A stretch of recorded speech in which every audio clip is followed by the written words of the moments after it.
Good evening and welcome to the Cheese Room podcast. No, do not adjust your sets. That I just bodged up some new opening credits from the 1970 World Cup. And why not? It's the World Cup edition. Welcome. HG, how are you, sir? I'm good. I love those. I wish Dave was here so we could reminisce about when he was a 30-year-old man in the 1970s watching those ones. But I'm good. World Cup starts. I don't have to go to work again before the World Cup starts. That is always a good feeling.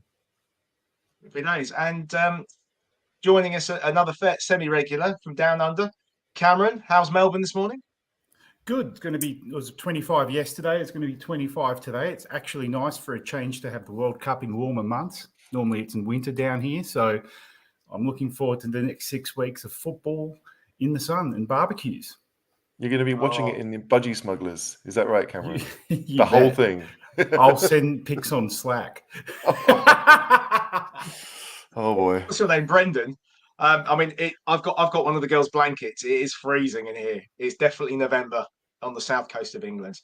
And another one of our patrons and a bit of a pod regular from all the way over in Canada is Sean. How are you, Sean? I'm good. Getting ready for this World Cup. Finally have Canada in a World Cup for the first time since, 86? So it's getting kind of exciting where people are really looking forward to it. Excellent. And joining us for the first time, we have HG could just pull anyone out from some random countries. We've got Heba, who's a Uruguayan from Uruguay. He's a Uruguay fan. Welcome, Heba. That's correct. Thank you. Thanks for having me on. I'm from Uruguay, but I've lived most of my life actually in Austria, which is where I've met HG. And so, but in my heart, I'm always a Uruguayan, and I very much look forward to seeing what role we're going to play at this World Cup. Excellent. And welcome to everyone in the chat. Obviously, get your comments in. Please give us a like, and we'll start going in a minute. I'm just going to laugh at Kerry King, our Welsh lady who has got England in the sweepstake. Let's face it, you've lost your money, Kerry. Anyway, shall we crack? If she's Welsh, she's quite happy to lose it, surely. She doesn't want to. Well, there is that as well, yeah. I didn't go in. The bar staff did a work one. I avoided it, and I think I was probably lucky because some of the draws were terrible. So I've got my nice fancy slideshow. So let's start off. We're going to go for groups. HG, remind me, which groups do we do on Wednesday with Gibbo? We did A, C, E, and G on Wednesday's show, okay. And so it'll be the other ones tonight. Yeah. So we're going to start with Group B with England, Iran, United States of America, and of course the Dragons themselves, the mighty Cymru, Wales. So we'll start off with the England squad. We've sort of covered this already, HG, in a couple of shows. What are you thinking will be the starting lineup for England against Iran? It'll be 10 people that I'll be okay with, and Raheem Sterling, who I can't stand. So, that's basically going to be my entire focus. We know what Gareth Southgate will do. It'll be 7 defenders, Harry Kane, and a midget. So, I don't know. Pickford will be in goal. I guess Walker's probably not going to play the first game, but Trippier will be the wing back on the right hand side, Luke Shaw on the left, and then Dyer, Stones, and Maguire probably, with Rice and Bellingham, and then Sterling, Kane, and I have a feeling he'll go Rashford, to be honest. So, yeah, pretty much the same that didn't get it done against Italy, and not too far different style-wise from the team that got to the semis 4 years ago. Do you know much about this England squad?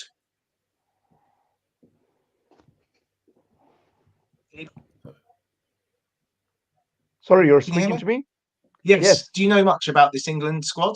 Well, obviously not as much as you guys know, but I do know that you went through very clearly in the qualifiers, not losing a single game and winning your group. And my estimation is that the England squad is a young squad with a lot of talent in there. And I'm actually expecting you to get quite far. It would be a surprise if you go all the way, but why not? There's always a squad that gives a surprise. Okay. Sean, who's going to be joining Harry Kane up front in that team, do you think? I think HG's right. It's probably going to be Rashford and Sterling.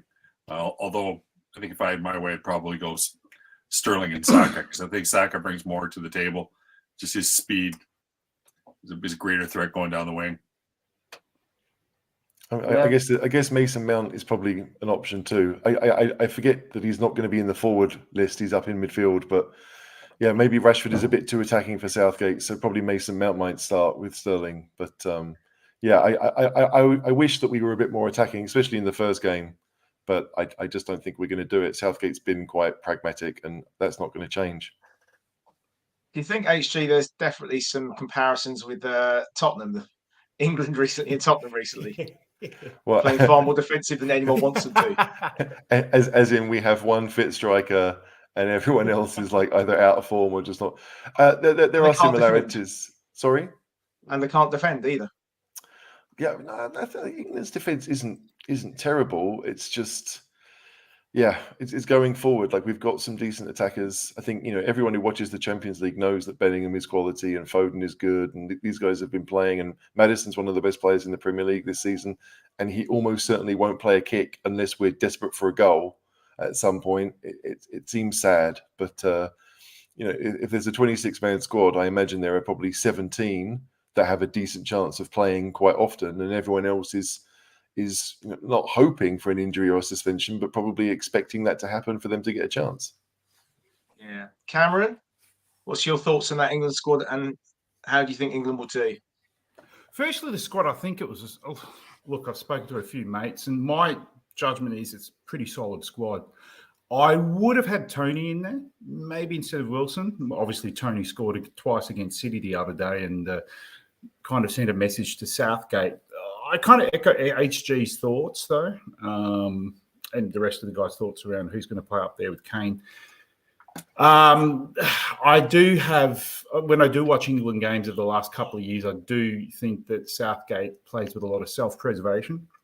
He's obviously a pragmatist, stays back. That final, I really think England should have won that against Italy, but just they weren't attacking enough. They didn't have the knockout blow that I thought they could have. They've got a lot of attacking intent in that lineup, and it just feels a bit withheld at the moment. So, yeah, I do think the squad will go far. I have England not as a top four. I have them as a semi-finalist at least. It's a stacked lineup for sure. So I would definitely say you're going deep into the tournament.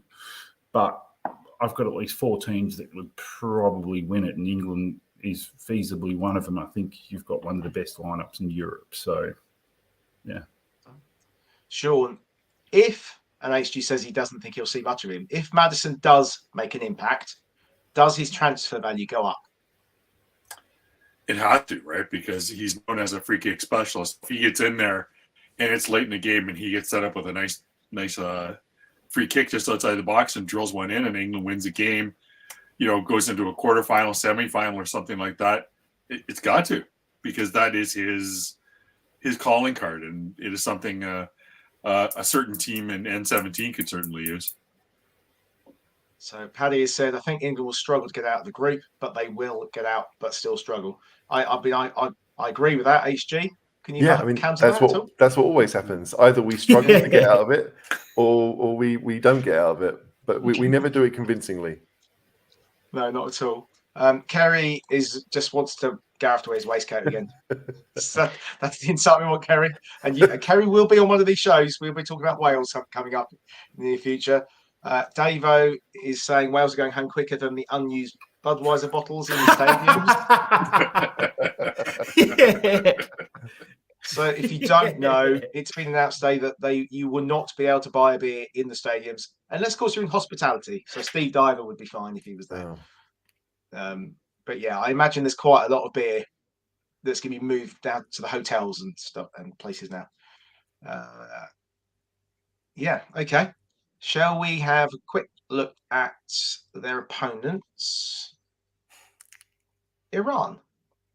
Now, I looked at this squad the other day. I've realised I've chopped off some of the defenders' surnames there.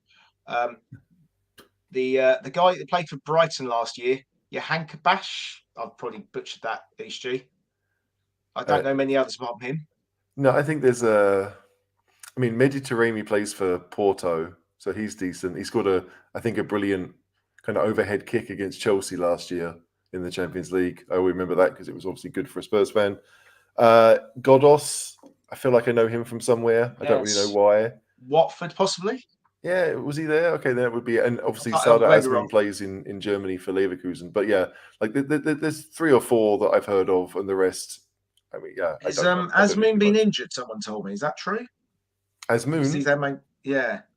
like he's been playing for Bayer Leverkusen, but he's not been the best scorer. I mean, Leverkusen have had a tough start to the season. They've already switched their manager, and so he hasn't done too amazing. But I don't know about his injury, but I know that he's had. He was relatively public in supporting the protesters in Iran, so I think I read some stories that he might not get picked for the tournament because of what he said, but I don't know how much of that is true. But yeah, he's probably the best player because Leverkusen were a Champions League side this year. He was playing in the Champions League. He's the one that I think most people would have heard of at least. But yeah, I don't know. It's you never know what you're going to get with Iran. Yeah, I mean he hasn't played since the 30th September against Bayern. Oh, wow. He has been injured. So it's whether they can wheel him out, a bit like Spurs wheeled out Harry Kane in the Champions League final. Hopefully he'll be that bad. Any of the rest of you know anything about this Iranian team? Look, a No, lot of I'm- players playing the Asian League, so the Asian Champions League. So we do get the regular visitors and a lot of the Iranian players coming to our shores by virtue of AFC Champions League. So, look, it's a lower standard, but they play a very disciplined line defence. They're cagey, they're quick, but it's a lower standard. It's not, the European standard. It's not the World Cup standard. So I don't know many of the players per se compared to maybe HG and yourself, but I do see them regularly playing here, and they're very quick on their feet, whereas our Aussie teams are very slower on our feet. So at the World Cup, they're unpredictable. I don't know how they'll go. I think they'll lose to England, I think, in their first shot. But I don't know too much about the Iranian team per se individually. But I do see them regular visitors here for when they play in the AFC Champions League. But just before I come to you, HG, Goddess plays for Brentford. Oh, yeah, that's where I know him. My nan's team. Yeah. Way Brentford. Get that in there. But yeah, I think he's like one of those. Maybe he was raised in Sweden, and I get it confused sometimes. But Okay. anyway, Oh, but he's okay. at Brentford. Good. But did you want to say something about Iran? Yeah, I was gonna say that I think that Iran is going to be a bit of a surprise in that group. I'm not familiar with their squad. I couldn't tell you who's going to be their starting 11, but I remember that they played Argentina last World Cup, and Argentina had a really hard time against them. If I remember correctly, they won like with a last-minute goal from Messi, and they were a tough team to beat. And Uruguay has actually played a friendly against them end of September and lost 1-0. Now I don't give too much weight to friendly games because they're always training games, but it's not nice to lose. And it shows, well, this is not a team that you're going to easily roll over or something like that.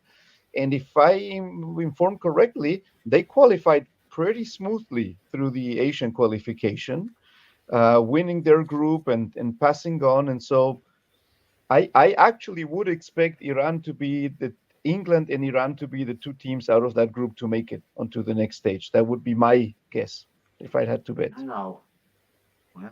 Sean, any pearls of wisdom to add about Iran? I don't know much about them at all, other than basically what I've heard is that they're a very solid, disciplined team that's probably going to sit back and go on the counterattack. But other than that, I really, really don't know much about them at all. But you talk about, I think we've lost you there, Sean. When we get Iran playing against any of the Western countries, there's going to be a little extra bit in there that they're going to want to get a win or get a draw, get something out of it. Oh, I mean, I'm looking forward to USA against Iran. That should be quite an interesting contest. Right, shall we move on to talking the USA? USA, there's a lot of names in there, HG, that I recognise. We've got the class of Josh Sargent from Norwich, the goal scoring exploits. But, Tyler Adams, who obviously got sent off on Saturday. help you have a nice birthday present. Matt Turner, who's their number one, he's the Arsenal reserve goalkeeper. There's Dest. There's also lots of players that we know quite well. DeAndre Yedlin and Cameron Carter-Vickers, 2 ex-Spurs players. That's right. I mean, I think like every 4 years, the USA squad comes to the World Cup, and more players are playing in Europe. They're playing in, and not just anywhere in Europe, but playing in the big leagues. So I think Dest is at AC Milan right now, and obviously you got McKennie's at Juventus, the Musa I think is at Valencia. Like they've got some really good players, and we saw that Aronson played really well against us on Saturday. Yeah. So I think with them it's all about what is their best team.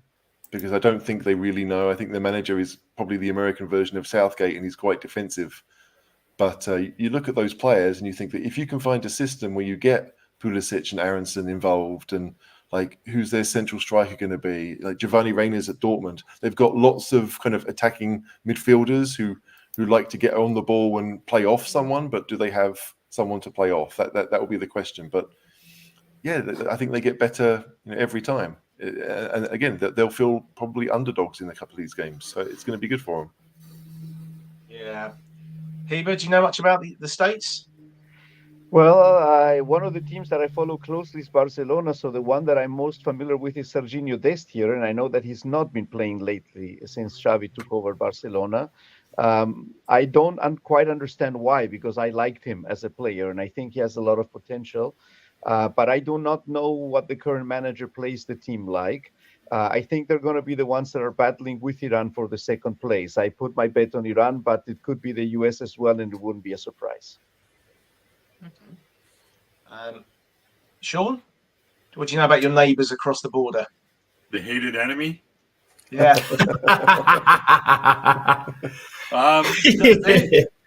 They struggled a little bit in the qualifying. Canada beat them. They didn't play overly well against Mexico. And I don't think there's a lot of love for their coach. There's a lot of talk about Burkhalter being gone. There's a lot of pressure because these are players playing at some of the best teams in the world. And yet, for some reason, this team can't seem to bring it together. No, we've lost him again. Okay. Oh. Nope. For some reason. Oh. Sean? Yeah, I'm there. You hear me? Yeah, you dropped out. So go on. Say again. No worries. You look at the players they have and where they're playing. This is a team that should be a lot better than what they are. This should be a team realistically that should be almost favored to win a group. Yet there's enough people thinking they're going to struggle to even get out. Yeah, Cameron, dare I say, having this discussion, they're almost a bit of a Brighton team with lots of good ticky-tacky players, but no striker. True, yeah, I'd agree there as well. I think I was curious on the USA. I thought they qualified well, but obviously Sean's saying otherwise. The USA seems to always qualify well, but in the World Cups, they don't see. I think there was one or two World Cups ago, they finished in the quarters or the semis from memory. But as a unit, I'm interested to see how they do go at the World Cup. Because forgive me if I'm wrong, is the next World Cup in the US or is it? Yes. Yeah, it is. So I'm thinking that they want to probably have a good showing here because they probably want to have an uptake to gather momentum coming into the next World Cup. So because I can feasibly see, you'd say your Pulisic's, maybe your Carter-Vickers, don't know about Yedlin. They'll be around for the next World Cup. So I'm interested to see how they go as a unit this time around because the momentum will swell come the next World Cup. So, yeah. Yeah, okay. I'm just going to bring up Craig's comment about Iran, saying Iran have always been very negative. They tend to sit back in a low block, hard to break down, not much threat going forward. Now, based on that, HG, surely you need to have a Phil Foden or Maddison or one of those types of players, not just our pacey players playing in one of these forward roles. Like in that case, then I'd be going for at the back, right? So you can have an extra player up in that area trying to break them down. I just don't think that Southgate will. If he does, it'll be 65 minutes and we haven't scored yet, and then he'll be tempted. But yeah, it's one of those trap games for England. Like everyone in England will expect us to go there and beat Iran quite convincingly. But we thought that against Algeria, We thought that against Costa Rica in other World Cups. Like, it doesn't happen with England. We don't beat anyone easily. We might get a win. You know, I think in '98 we won the first game 2-0, but we weren't that great. It's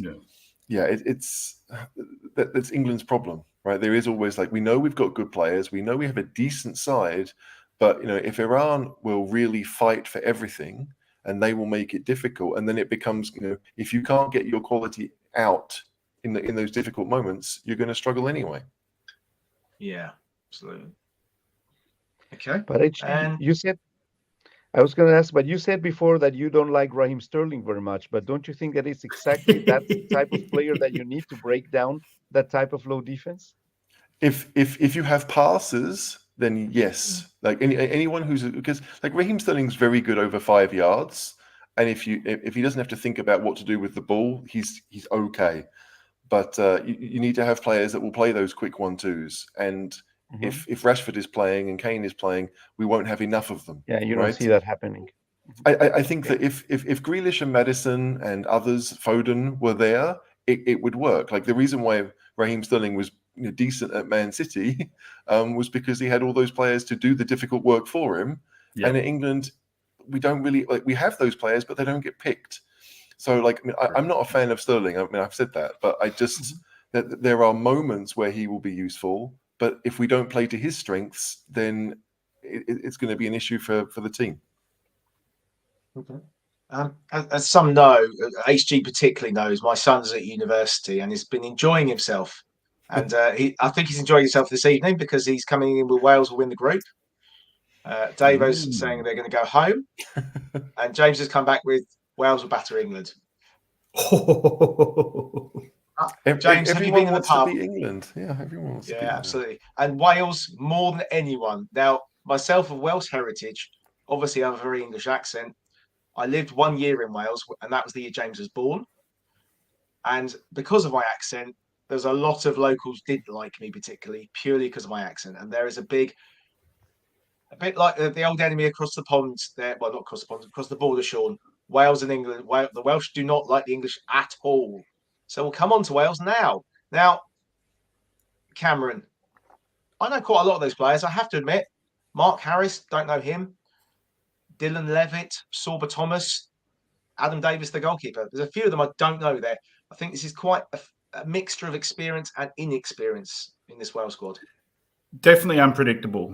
You go through that list. You see the Hennessy's, the Wards, Joe Roden. There's a name I haven't heard of for a little while. You got your Bales, your Jameses, Williams. They're an unknown squad to me. I haven't focused too much on the way. Obviously, they've qualified, but I didn't pay too much attention to how they qualified, if they were first place in their pool or not. I'm going to be honest, I don't know too much about them, but I've got to ask the question, was Bale starring in most of those games? Was he the go-to guy? Was he the man? Yeah, Wales beat Austria. Wales knocked Austria out in the playoff system. And that game, I mean, Austria didn't play well, and there were various reasons for that. But Bale won that game for Wales that night. He won, I think, they played Ukraine in the next game to go through, and he won that game for them. He's still, 99% of that team. They're obviously very good players that play around him, but he's truly world class, even at 33. And when he decides to turn up. Yeah, but you give him the ball 25 yards from goal, and he can find the top corner from anywhere, right? Yeah. And like, there aren't many teams in the World Cup that have a player who can do that. I'm not sure England do. So it's he's quality. Yeah, I think the key for Wales is trying to get Joe Allen and Aaron Ramsey on the pitch. Ramsey and Bale have this telepathic link that a bit like Son and Kane. They just, Ramsey makes those runs the way that Dele used to, and Bale can find him, and that's a really key important. He always comes up with goals, but obviously he's got a really bad injury record. Bale isn't the player he was, but we saw that brilliant header in the MLS Cup final where he equalised with about a minute to go. If he can still do that, Wales have got a chance. I think with the likes of Kiefer Moore up front, who is a battering ram and scored 2 good goals against us recently, Wales have got a chance because we know generally they're defensively very tight. They will be an HG. I'm going to probably say the Burnley. Is that a fair analogy, do you think? If Burnley had one world-class player, then perhaps Wales are better than that. But it's clear that I think with Wales, as you said, like defence is usually their strength, right? They don't concede too many, and it's whether they can get the goals to win them the games. We know that Bale is capable, but so does everybody else, right? So if you put 2 players on him, that might be enough. What the goal you talked about for Los Angeles, like everybody else did the work, and Bale just basically just jumped in the penalty area, and that was enough. But he wasn't involved in much when he came on in that game. So like it's going to be interesting to see again, how do Wales build the team to give Bale the ball, because Bale won't want it down the wings anymore. Like he'll want to get it in central areas. Cool. Yeah, and I don't know, but it's like personally, like even though I'm English, I quite like the home nations, and so Wales are qualified. I'm pretty happy about that. It's just a shame to me that they have to play England, because then my loyalties aren't divided. But were they in a different group, I'd be cheering them on all the way. Just realised that I can't see Ben Davison. I must have cropped him off when I was making the slide up. Let's hope he's not injured. The guy just can't get any respect. No. I'll be interested to see how Roden goes in defence. I haven't kept in touch with how Roden's going on the continent, so seeing him at the World Cup, I'm actually interested to see how he goes, particularly against England as well. Could be a shop window performance for a club to come in and maybe purchase him, unless Spurs see some genuine potential there. Yeah, I don't see Rennes paying 20 million euros for him, if I'm honest. But I think he's had a couple of poor games, but he's had some very good games out there. I think he's played most games for Rennes, so that's the key thing. He needed game time leading up to the World Cup. He will play in the middle. Davis will play on the left. Yeah, maybe Ampadu on the right with Connor Roberts as right wing back, I'd imagine. Then midfield is really down to the fitness. It will be Joe Allen and Ramsey, ideally. Then, you're looking at Bale with Kiefer Moore and probably Dan James, I'd say, on the left. Yeah, I feel like, again, those midfielders are all quite attacking. The ones that we know, like Allen and Wilson and Ramsey, they're all quite attacking. Sorba Thomas is one of those old school footballers who, like, socks are down, can beat a man anywhere on the pitch. But do they have someone who can sit in the middle of the field? They've got 2 options. Patrol. Joe Morel will do that, I believe. And also, I forgot Mepham will play. Ampadu quite often plays as the holding midfielder. Yeah. So, if they have someone to do it, then great. Yeah. But that's the question for me. It really depends. Is he going to play a 5 at the back or a 4-3-3? He might play a 4-3-3, or he might play a 5-2-3 or a 5-3-2.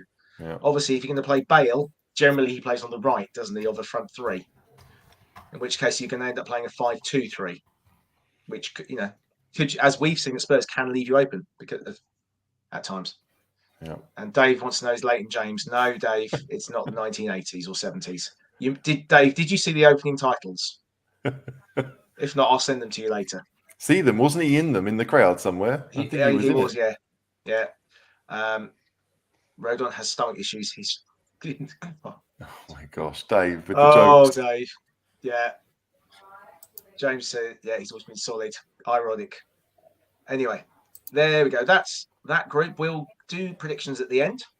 All right. Or should we do predictions who we think are going to qualify? Let's do that out of that group 4. So, Heba, who do you think is going to qualify? Yeah, I gave you mine already away, right? I think that England is going to win that group, even though it's not going to be an easy game against anybody. But England, I think, is going to win that group. And Iran, I'm going to venture, is going to come in second. That's kind of a risky, because it could be the US or Wales as well. But I'm just going to go with Iran. Okay, sure. Let's see if I proven wrong or not. I'm going to go with England and Wales. Bale does just enough to get them there, and the US is too inconsistent. Excellent. Cameron. England's nailed on, definitely. And I'm going to go Iran, because they can be a disciplined, tight defensive unit. You question whether they can get the goals, but if they can flick a goal or not, they'll be a nightmare to break up. The traditional Middle Eastern team, if they go ahead, they're just going to – they'll be tough to crack. So I think England's playing Iran at the right time. I think they can get goals in the following 2 games after that. It's a toss-up, but I'll go England first, Iran pipping the others for second. Was Stu? Look, I've been watching the Italia 90 documentary on Channel 4, and in that year, England, was in the group with Ireland and Holland and Egypt, and it was mostly draws, and England got a 1-0 win in the final group game to go through. I think it's going to be like that. I don't see anyone thrashing anyone in this, and there'll be more draws than we want there to be, and it'll be very tight, and England will need a result against Wales to go through. That's not going to be a dead rubber by any stretch of the imagination. But England will probably finish second. They'll get through, but they'll find themselves on the difficult side of the draw, whatever that is. So, and then I want to think that America has the best team outside of those. I do think that it's just a question of can they click. So I'll go with America to somehow finish top and England to scrape through. Kingery, I'm just going to pick this up. I've just noticed you thought you'd change his name to Cabango, to be honest. I'm not going to lie, I took it all off FIFA's Instagram and cropped it and cut it to fit the slide. That's all I did. So Davo reckons England and Iran. Wonderboy reckons England and USA. Craig reckons England and Wales. So basically, we've got all the options covered as the team that joins England. No one thinks England won't go through. Wales could then get Turkey anyway. Euros when they return. Yeah, I mean, Turkey weren't great with them, were they? Iran are good defensively. Dave, stop with the jokes, my friend. Anyway, is getting to your brain. Swiftly moving on to this slightly ropey slide. Group D: France, Australia, Tunisia. Now, interestingly, I've just got the on my other screen here the 2018 World Cup. I didn't realise it was France, Australia, Denmark, and Peru. Was Group C in 2018. So quite similar. Wow. Correct. Wow. Tunisia in for Peru. So we will start with Mbappe and co. HG, what do we think of France's chances? They have incredible players and not many fullbacks. So if Pavard stays fit and Lucas Hernandez stays fit, they'll be a massive threat. But you can't look at those midfielders and attackers and think they're going to struggle. I mean, the only way the French go out early is if they beat themselves. That's a really good squad. So I don't like saying it, but they won it last time. And if things go their way, they could easily win it again. Do you think that obviously I know Griezmann's put as a forward, but do you think that midfield five there is creative enough? No, but I don't think they're going to need to be. I think it will be very much a pretty solid back four, a pretty solid midfield three, and then midfield two, and then whoever is in attack will be charged with doing most of the damage. So, I mean, Benzema's going to start, but Mbappe, Griezmann, like Dembele is obviously very good. Kingsley Coman can play wing back. They're not struggling for options. I think the issue is, I think there's a bit of animosity between Benzema and Mbappe. Can they really play together? That we don't know. But that's a quality squad, and they shouldn't be struggling at any point, really. Yeah. What do you think of France? Yeah, I don't think that issue between Benzema and Mbappe is going to be an issue, to be honest. I think Mbappe has his run-ins with Neymar and with Messi at PSG as well, and they still perform together. I think that France is almost a squad that has no weaknesses there. And regarding the fact that there's very little midfielders on that slide, but several of the forwards are forwards that can fall back into the midfield and play from the midfield. Dembele, for example, does that at Barcelona all the time. Mbappe can also pick up the ball very far away from the goal and is very quick in getting it forward. Griezmann can also play a playmaker role as well, I think, and many others. I think they're going to win this group hands down. They're going to beat everybody in the group, and they're going to get very far. And they're definitely one of the ones that could actually win the title, although I hope that they will not repeat. There's no personal animosity I have towards France, but I would just like to see someone else win this time. Sean, obviously Canada's sort of got a lot of French speakers over there. Have you got any French in you? None. None at all. I just have some bad high school French that I remember, and that's about it. They're a great team. Obviously, there's a ton of talent. I do worry about that midfield. Chouamani and Camavinga obviously play at big time clubs, but we have to wonder: is the World Cup champion for our group? I don't think that's going to be a problem here, but it is going to be interesting to see where they finish first, second, and who they have to play in the first knockout game. Because if they get a team with an outstanding midfield, they could run into a bit of a grind and have a lot of trouble. Okay, Cameron, what do you know about this French squad? They're loaded. They're absolutely loaded with talent. I'm praying that they don't play their best team in the first game because that's against us. But they are heavy. They're nailed on to actually ease through this group, which makes me think that they will probably rest a few players. Obviously, each game they're going to want to go for the quick knockout. Then I do see that, given the nature of the timing of the World Cup, for many teams actually, they're probably going to substitute players if they can get the quick knockout punch within the first half. I would like them to play a weakened team against us, naturally, but they've got talent on every line. I think creativity is a slight question, but they're not going to be questioned in this pool. Not at all. They're head and shoulders the best team in this pool quite easily, or whatever you call it, group. Okay. Actually, just sending the comments here. We're linked with Thuram and Decisi, is it? Yeah, I don't know how to say that. It reminds me too much of Disaster, so he's probably going to sign for Spurs. But Thuram's obviously a decent player at Gladbach, and he's almost out of contract, so Spurs will like that.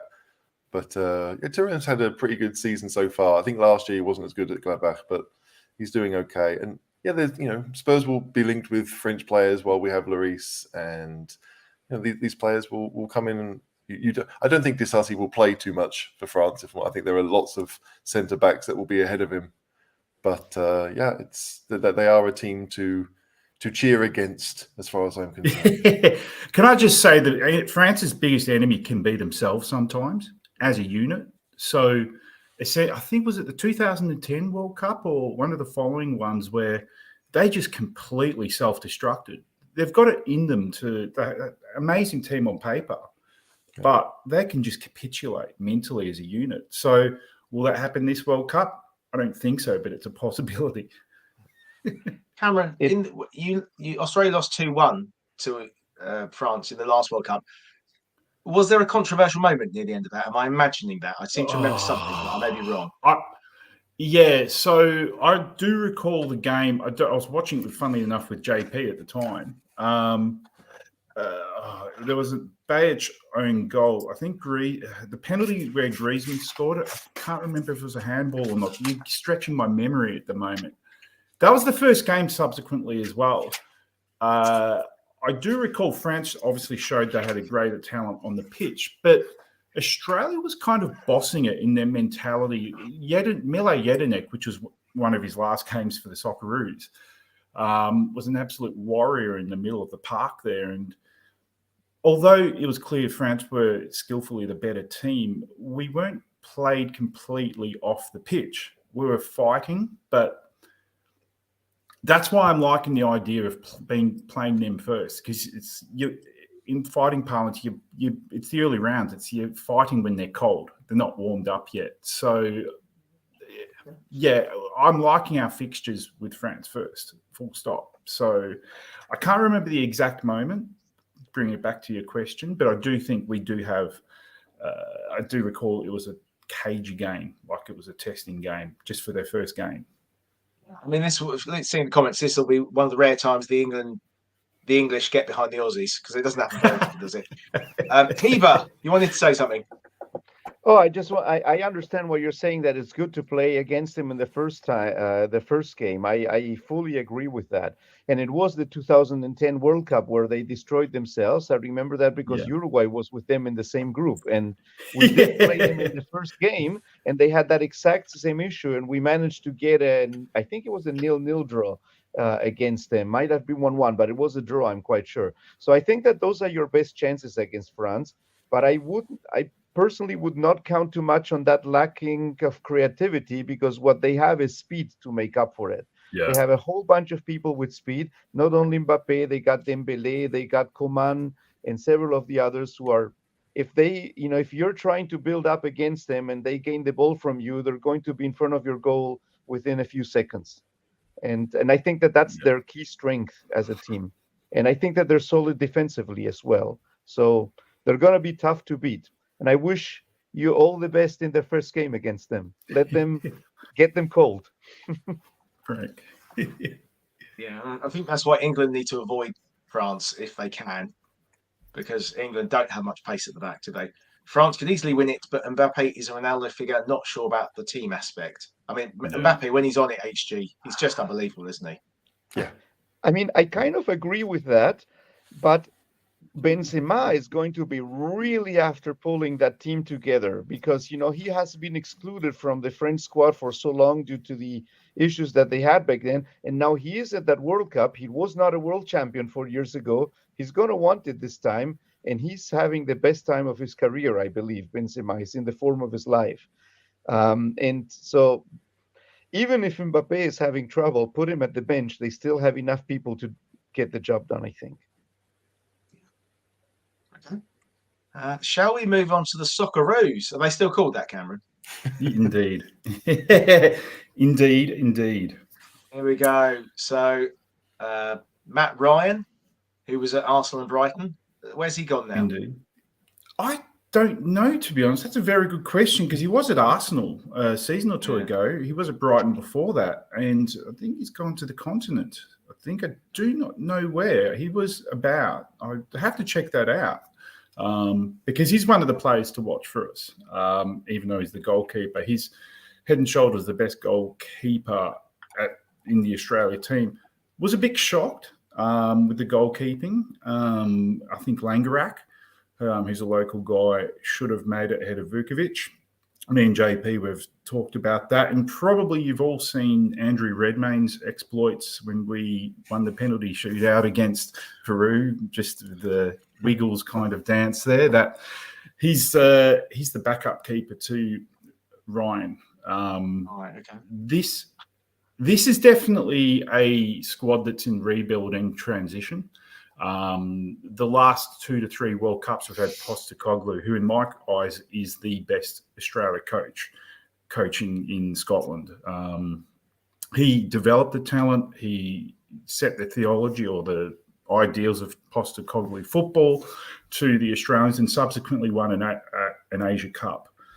This is now a team that Arnold, who's the new manager, has inherited, and it's definitely a lot of no names that I actually don't recognise there. A lot of that, we're only just starting to see a transition of players starting to crack it back into Europe after a trough of a few years where not many exports have gone across to Europe. But the players I'd be looking at there in the defence would be your Harry Souters, Thomas Dengs. Aziz Bayic is probably one of the most experienced defenders on that line there, playing in the continent in Europe.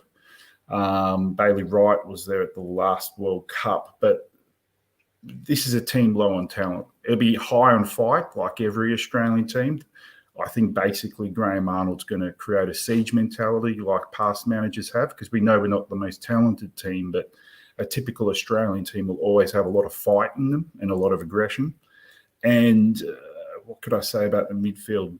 All strings will be pulled by Aaron Moy, who played at Huddersfield. It currently plays at Glasgow Celtic. You probably recognise that name. He's going to be the string puller of that team, because he's probably had the most continental experience there. Jackson Irvine, I don't rate Irvine.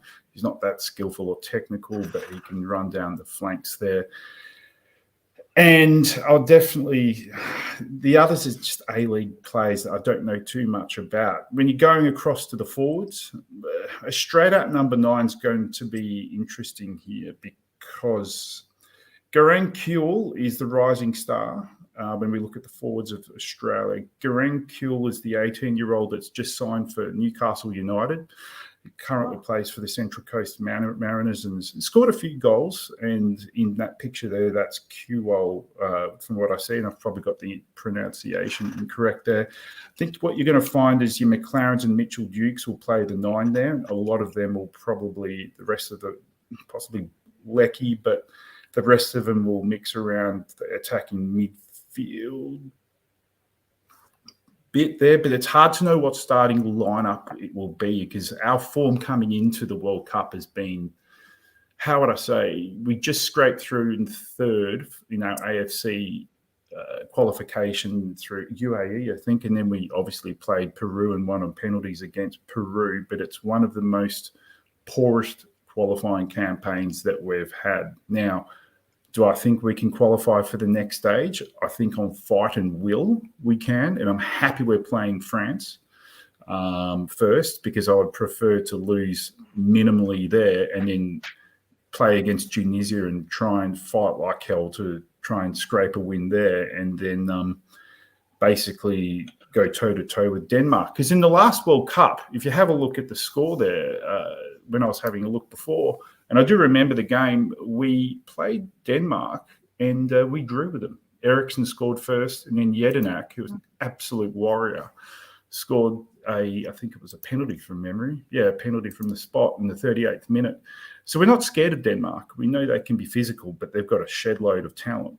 But I think we'll go against the Danes in that last game. If we can fluke a win against Tunisia, we'll come out all guns blazing in fight against the Danes, but knowing we're the underdog in that game as well. So there's no doubt you need to win. There. You need to win that game against Tunisia, don't you? There's no doubt. Interesting. Harry Suter. It was a name that I recognised HG. I don't know if you recognised him. So I've obviously done a little Google. 6'6", born in Aberdeen, Scotland. Yeah, nowhere near Australia. Go on. Well, this is the funny thing. His brother plays for Scotland. So, I think his mum is Australian. There's a few of them there who have like Australian Yes. mums. I think Martin Boyle's another, but Harry Suter played for Stoke against Spurs when we played him in the League Cup. I think 18 months ago. Yeah, he's a Stoke player, been on loan at Fleetwood for a couple of seasons. Giant centre back. But Suter and Boyle have been notables here where it's the Australian mum. They've moved here for a period of time. Oh, you're an Aussie citizen. They've played locally here and then gone back over there. So, look, I'm happy we've inherited any talent that we've got because development out here is a massive issue. To give you guys context, the biggest sport played in Australia is not cricket or Aussie rules. It's football by a country mile. But the professional development ranks, it's too antiquated at the moment. They need to sort out the governance there to actually develop that talent because I actually think there's a golden generation around the corner. But at the upper ranks here where you can judge on that various talent, it's a bit chaotic here. And we do have talent here. It just doesn't seem to get to the highest of levels. So I just actually noticed that Suter's had 10 caps for Australia. He scored 6 goals. Wow. So clearly set pieces is a big part of their game, I'm guessing. Heba, anything to add on Australia? Well, one thing, I mean, Cameron, I wish you all the best, but one thing I did not tell you guys before is that I'm married to a Peruvian. And so we did see that playoff game live with my whole, my wife's family, and everybody was cheering for Peru. But we were watching the game, even my Peruvian relatives were saying, I guess whoever comes through, they're going to get knocked out at the group stage because this is not a very good game from either side, actually. That's kind of what I remember. Now, that was one game. I don't really follow the Australian national team, so that's all that I can tell you. That was my experience of watching them. Good luck. That's all I can say. Fair enough. Davo is saying the next generation of Aussie football talent is being coached by him on a Saturday morning. Oh, You're good welcome. grief. Oh, here we go. Australia are going down. That's all I'm saying. Yeah. Sean, much A-League being shown in Canada these days? No, anywhere that I know of, never seen it. Trying to remember the goalie there. Those are the only guys that I've really heard of. Yeah, Sean, you're dropping out quite a lot. Are you able to leave the room, come back in again, maybe? Sure. Give me 1 sec. Yeah, no worries. Okay, let's go on to Denmark. Heber, I'm going to start with you. Do you know much about Denmark? Well, I know that they qualified very clearly. They won their group very neatly. If I remember correctly, they were in the same group as Austria, and they beat us. They beat Austria sound and fair. They are. We all remember. I think was it the last Euro or the last World Cup where they had that incident with Christensen almost dying on the pitch. Yeah.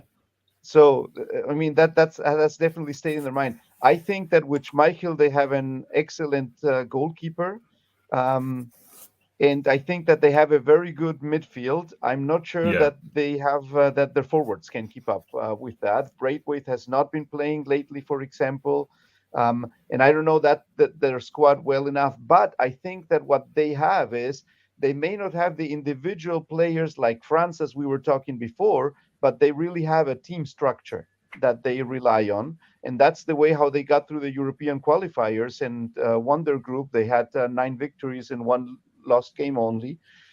So I think that they're going to be a hard one to beat, and I think they are the ones that are going to be battling together with France to move on, unless someone else surprises us. But that's my estimation of Denmark. I think France overtakes. I think France can handle Denmark quite easily, though. I think France has got more weaponry there. But I do agree on the forwards. They're slightly light on the forwards there. And the midfield's where they've got it. But, yeah, the forwards will just have a doubt on. I mean, HG might be able to elaborate on his greater continental knowledge there, but not scared of their forwards per se. I just like that they also have a lot of right backs in their squad. It makes me feel comforted because Alexander Barr and Stryger Larsen and even Mæhle, they can all play right back. But like it was the last Euros where they got to the semi-finals and were frankly a little bit cheated in the semi-final against England. Jonas Wind is a good player, scored a few goals for Wolfsburg since he joined them. I love Lindstrom. I don't think he's going to play that much for him, but I think he's a really, really good player. We know what Højbjerg is like. We know that Norgard plays regularly for Brentford. We know how good Eriksen is. Yeah. Like their midfield is the strength. I don't think too much of the centre backs really for Denmark, but if they can keep the ball in midfield, it won't matter so much. So, like they are, as someone said in the comments, like they are a team more than almost any other. Like you know that them together. Will certainly go far, and either France or Denmark is going to have to play Argentina in the round of 16, and that will be a great game, whoever it is. But I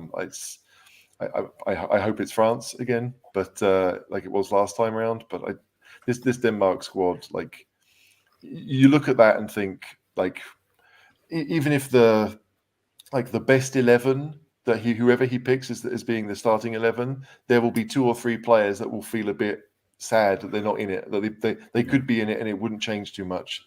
So I hope Denmark have a good tournament. I remember when they did well in '98. I remember watching them even in '86 when they were extremely good. So it's fun to have them there, and I hope they go far. Was it Damsgaard that scored that belter of a spot kick? Was it against England? Yeah, the free kick. Yeah, Damsgaard. Yeah. That was amazing, that kick. Yeah, I think, and he was only playing because Eriksen had the cardiac arrest. So Eriksen's done sadly very well for Man United. Denmark are a very solid side, and they won't struggle to. They can create, they can defend, they can do a bit of everything. And I think a lot of the bigger teams, you look at them and think maybe something is missing. And with Denmark, you know that it's a team that maybe the quality isn't as high, but they definitely have a team that works well. As a unit. Yeah. Before I bring you in, Sean, I just had a quick look, Cameron, to let you know. Denmark and France played each other twice in the Nations League in June and then September, and Denmark won both games. What? Yeah. Denmark are good. Yeah, but I think it's that factor that we were speaking about, that they're a team. They may not have as many individuals, players that have the shiny names like France has, but they have a team structure, and it's a team game. It's not an individual game. Sorry, Sean. Yeah, I just want to echo what Haber said. Is the reason I think they're going to beat France is A, they're better in the midfield. They can control the game and stifle things. And the fact that it's 11 guys playing as one, whereas we've said before, France does suffer from playing as individuals. And if you play too much as individuals against a team like Denmark, they could get a draw, or they could even beat France. Yeah. Heber, I'm not sure how old you are. Do you remember Denmark? Was it Denmark played Uruguay in '86? Yes, I'm 53, and I had erased that from my memory. Why do you need I'm to sorry keep about that? We like to welcome our guests with and we pleasant had memories. 0 chance against them. But that is completely irrelevant for today. None of the players are on the pitch from neither side now. Was it Elkiar and Michael Laudrup? I'm trying to remember. And that great that Hummel was that. kit. Yeah, they're the That one. I kit mean, was that was beautiful. that was the team that then continued to become European champions in, I think it was 1990, if I remember correctly. Or no, 92 it was. Yeah. So, that was the beginning of a golden generation for Denmark. But you can't live off the history. So, but I think no, Hibbert, we're English. That's all we can do. For the English, that's all we can do is live off the history. As a Uruguayan football fan, Watch I the totally comments now. understand that, right? Interestingly, in '86, Denmark actually beat West Germany, who went on to be in the final. They beat them 2-0 and topped the group. And I do remember Uruguay. Scotland needed to beat Uruguay. And didn't Uruguay player get sent off in the first minute of that game? After in the final 50 game? seconds. That's to this day the world record in a FIFA World Cup. Red card after 50 seconds of the game. And thoroughly deserved. I think you kicked Scotland everywhere that day. Yeah, very well. That was the old Uruguay style back then. Yes. Can I just ask the question? The question. I want to rewind it back a couple of minutes ago where you said that Denmark had beaten France there in the Nations League. I'd be curious to know what the squads were for that, because obviously not each team's playing the highest of conviction there. So I would be curious to know what the squads were, because coming into the World Cup, you're going to have your top squad. You're going to have your full weaponry on both sides. So I'm not denying Denmark can beat them, but that France team looks pretty imposing. I'll quickly tell you. I'll make this bigger. If you give me a second, I'll be able to put it on the screen. Actually, just give me a second. I played France, I think, in the Nations League, another game in Vienna when the two teams played each other, and I think finished 1-1. I think Mbappe scored late on to get the equaliser.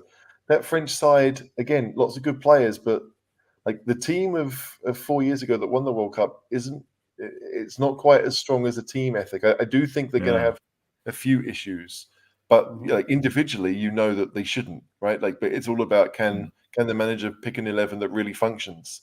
Because a lot of the bigger nations, you can have 25 world-class players, but if you don't have a team, there's an issue. So I hope that I mean, all I really want, that round of 16 game where it's going to be Denmark against, or likely going to be Denmark or France, Argentina, that's going to be tough, because that could have been a quarterfinal, that could have been a semi-final. That one of them's going to go out super early. Absolutely. There you go. Can you see that, Cameron? Yes. Quite a strong French team. Yeah. But then you look at that. You've got Højbjerg and Delaney keeping it tight. Eriksen moving forward. Dolberg and Damsgaard, we've seen. I don't know much about Skov Olsen, I have to admit, but they're a good, solid team. Ultimately, with a bit of skill. Is that Anderson in the Premier League? Or you got Christensen? Yeah, that's the Palace one. Yeah, Christensen is at Barcelona. But he used to be in the Premier League at that time, I think. Didn't he play for Chelsea before? Yeah. Last season, yeah. Yeah, that's what I thought. Yeah. Yeah. Actually, not that bad. Shivers. That's the thing about the World Cup. It brings up teams you don't necessarily think. Yeah. But Cameron, by the time you play Denmark, you'll have won your first 2 games and be cruising. 100%. So don't worry about it. Don't worry about it. And accumulated 10 red cards along the way. That's half true, actually. We like a card or two. Okay, I'm going to skate over. Well, I think we'll go through Tunisia quite quickly, because looking at that squad, don't know anybody. Does anyone know anybody in that squad? Wabi Kazri played for Sunderland for a bit. Yes, right him. Why do they have 4 goalkeepers? Not too many. I think Dylan Braun plays in Belgium. I don't know. Hannibal Magebee, isn't he a Man United player? I think he's on loan at Birmingham. Oh, So the guy with the big hair. I think so. Yeah. Yes. Okay. Yes. Frejani Sassi. Oh, that name's come up in dispatches somewhere, but I don't know. Like at the risk of sounding like a terrible Englishman, like if you'd have asked me to name the 5 African teams in the tournament, I probably would have got it wrong. I don't think I remembered that Tunisia were in it. Obviously, you always think for Nigeria and Cameroon and Ghana and Egypt, and a couple of those aren't there. So Tunisia tend to qualify. So they're obviously a decent side. But I don't look at that and think, all right, I want to know more about Elias Shaqiri, for example. I don't know anything about him. Go on, Heber. Well, I've looked at the weight of their qualifying through the Africa, and I think that they got a little bit lucky with the draw as well. They had a relatively easy group, and then they had the easiest, I think, opponent in the playoff stages. That does not necessarily mean that they're worse than the others, but I think that the other African nations, I would rank them higher than Tunisia, to be honest. I think that they are actually the underdogs in that team. That would be my estimation. Okay. I don't just think had a that quick they have look. any. Yeah, sorry. Go ahead. Tunisia did beat Iran 2-0 2 days ago. And they did lose 5-1 to Brazil back in September. And they beat Japan in the summer and Chile in the summer. So I don't think you can take them lightly. Yeah, Sorry. okay. Well, I'm not laughing at what you said. I'm laughing at this. Sorry, Kerry. It shouldn't be funny. It really shouldn't be. But Kerry's been around Davo too long, I think. That really tickled me. Kerry, thank you for that. So, shall we go back to the group? There we go, the very grainy Group D. So, does HG, France and Denmark for you? Yeah. Easily. Heber? France and Denmark. Yeah. Heber? I think it's France and Denmark in that order. Sean? Oh, you muted. Hold on. Sorry, that was my fault. There you go. Denmark and France. Okay. And Cameron, is there any case for the Aussies? Yes. Now. So who are you going to go through with? Oh, France. We wouldn't finish top of the group, but I'm assuming it will be France and Denmark. If it's a 1-0 loss, a draw or 1-0, maybe 2-0 to France, I can see next Saturday night, which is the timing of the game here, against Tunisia, we'll throw the kitchen sink at them.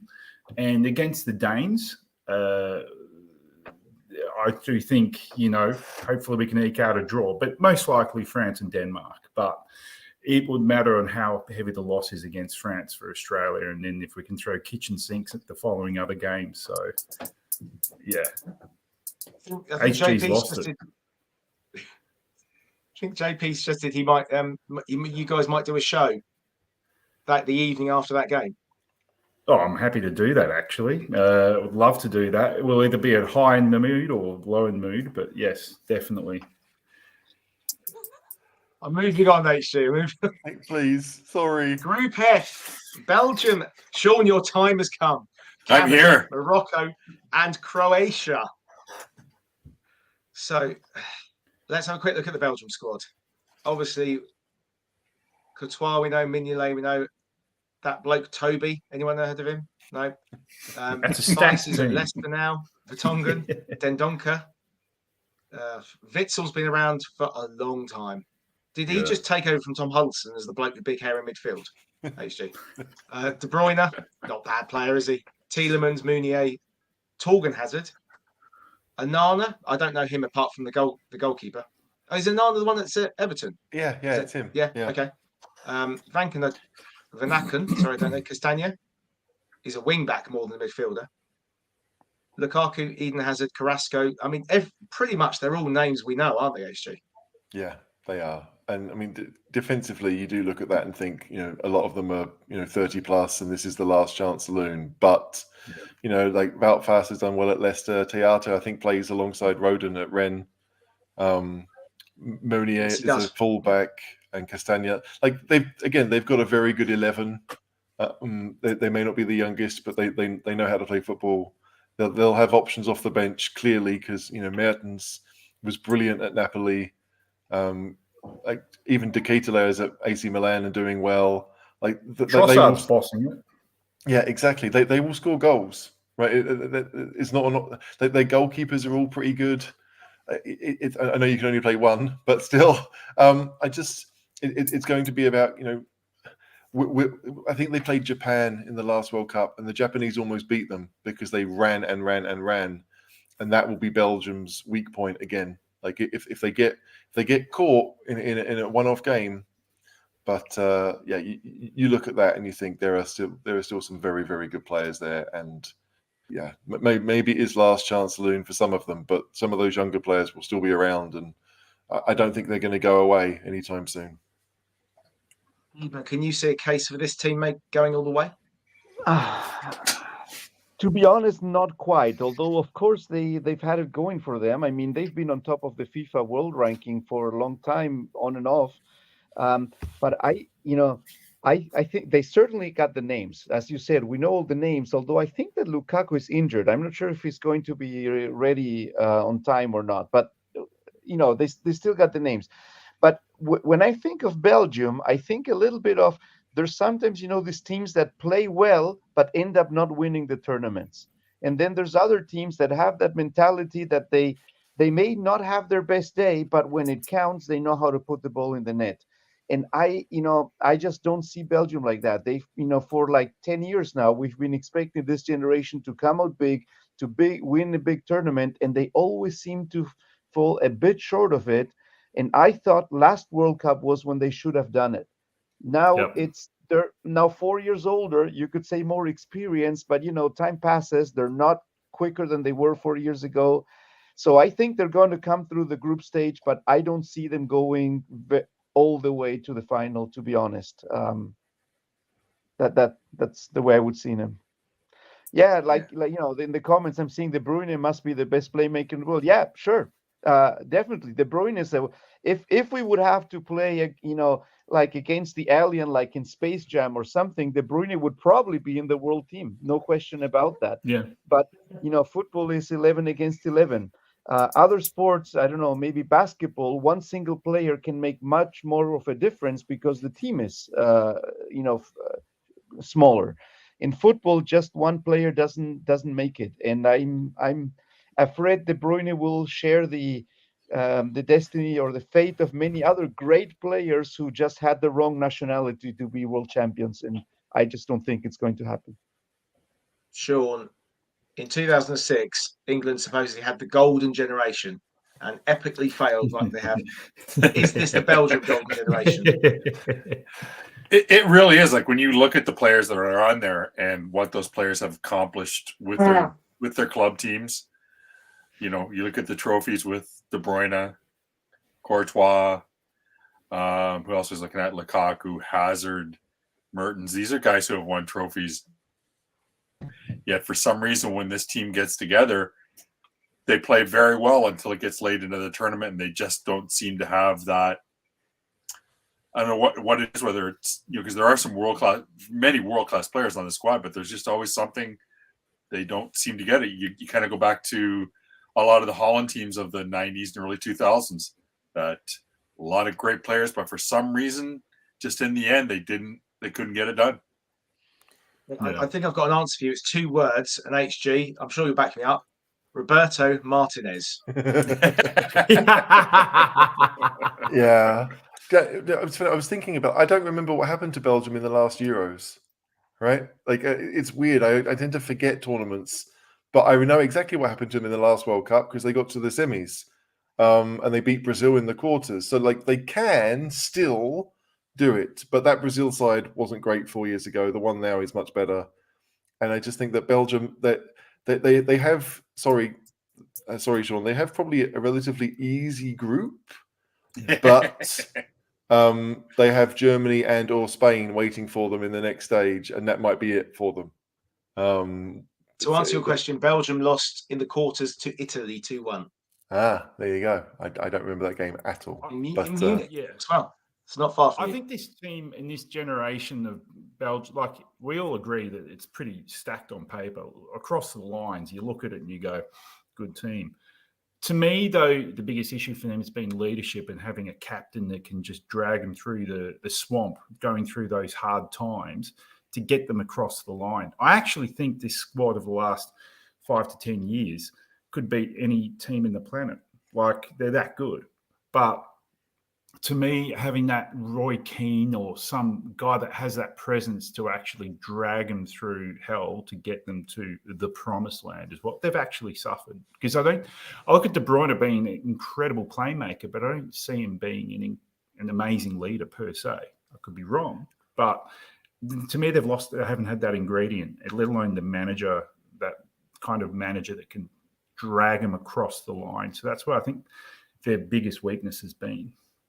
And like looking at that lot, like if you all those big names, like Hazard and Alderweireld and Vertonghen and even Axel Witsel, like if none of those played, you'd still have a very good team, right? You could like Teata and Fass are much younger. Dendoncker is a decent player. Onana, like you could go with a younger 11 and probably end up with the same result. So it'll be interesting to see if Martinez really sticks with those tried and tested, 30 pluses, or tries to get a different blend, because there are players like De Ketelaere and Trossard that have done it in big leagues and are much younger. Trossard deserves to play more than Eden Hazard does 100%. If you base it on their club form. But what will Martinez do? I suspect he'll go with the names that have proven it more consistently, let's say, but maybe aren't on form right now. Yeah. Okay. Sean, your time has come. Canada. Tell us all about this Canadian squad. I think what you're going to see from them, basically lining up, you're going to see Borjan starting. He's from Red Star. Across the back line, because I was looking today, and Herdman's been playing a lot of 3-4-1-2. So you're going to see Kamal Miller, Stephen Vittoria, and Alistair Johnson across the back. Midfield, Sammy, I always get this one wrong, Adekube, Steve Eustachio from Porto, Atiba Hutchinson from Besiktas if he's healthy. He's been at a bit of a bone bruise, with Richie Laray also in the midfield. And what they've been doing, he's been playing Jonathan David and Kyle Larin up top.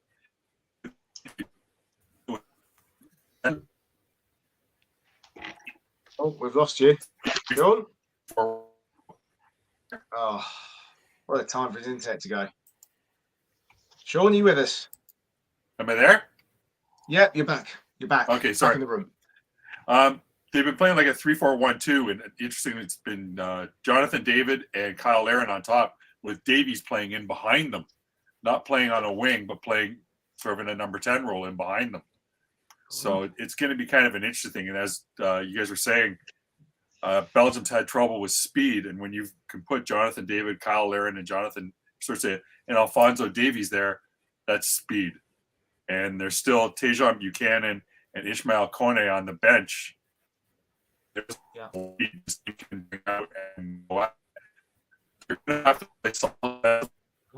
We've lost you again. Sean, you're going very electronic again, unfortunately. I'm trying to come back in. Am I there? Yeah. Okay, we'll have a little chat while you're there. Okay, one sec. Okay. Heber, do you know anything about any of these Canadian players? Well, I was looking forward to hearing Sean, because I really don't know anything about the Canadian squad, except for that someone said in the corner, the 70 million beast from Bayern Munich. That one I know.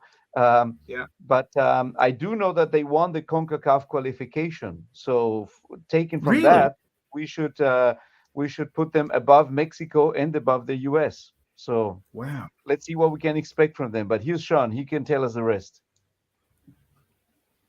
Oh, or is he? Sean? Yep. Am I there? Oh, you're there. Okay. There we are. Yeah, they did top the group. They beat Mexico. They beat the USA for the first time, and it was like over 40 years in a qualifying match. And they actually went to Azteca and got a draw. So they have played in some big games, and they've come out with some decent results. And when you look at like guys like David and Davies who are playing in Champions League, Alphonso Davies has been a Champions League winner. There is some experience there. What it's going to come down to is what Eustachio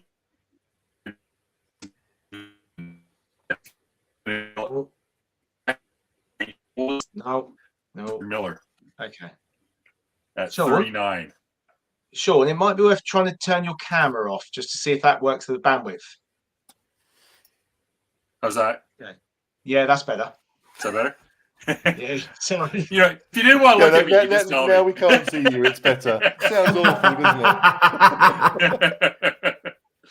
but it's going to come down to this team being defensively solid. If they can be defensively solid, and I think they're going to have to, especially in the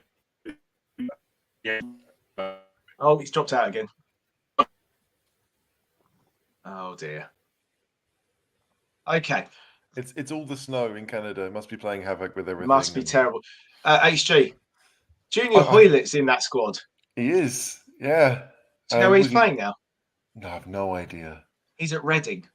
Is he really still in England? Okay.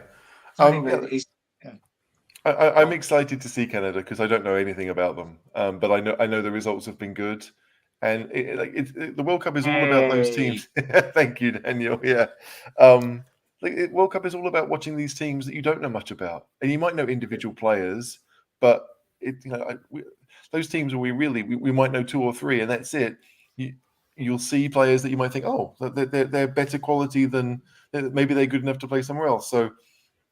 Yeah, it is exciting. And for Canada, as Sean said earlier, the first World Cup in, how good's my maths, 36 years? 38. It's a big deal. It's a big deal. So can I ask a question there? What was the table finishing there? Was it Canada top? And then who was second and third? Mexico was second and US was third. Oh, really? Normally Mexico tops it, don't they? Yeah. Chance, I think, going into the last game that the U.S. might not even qualify and had to go into the playoffs if I think Costa Rica had won.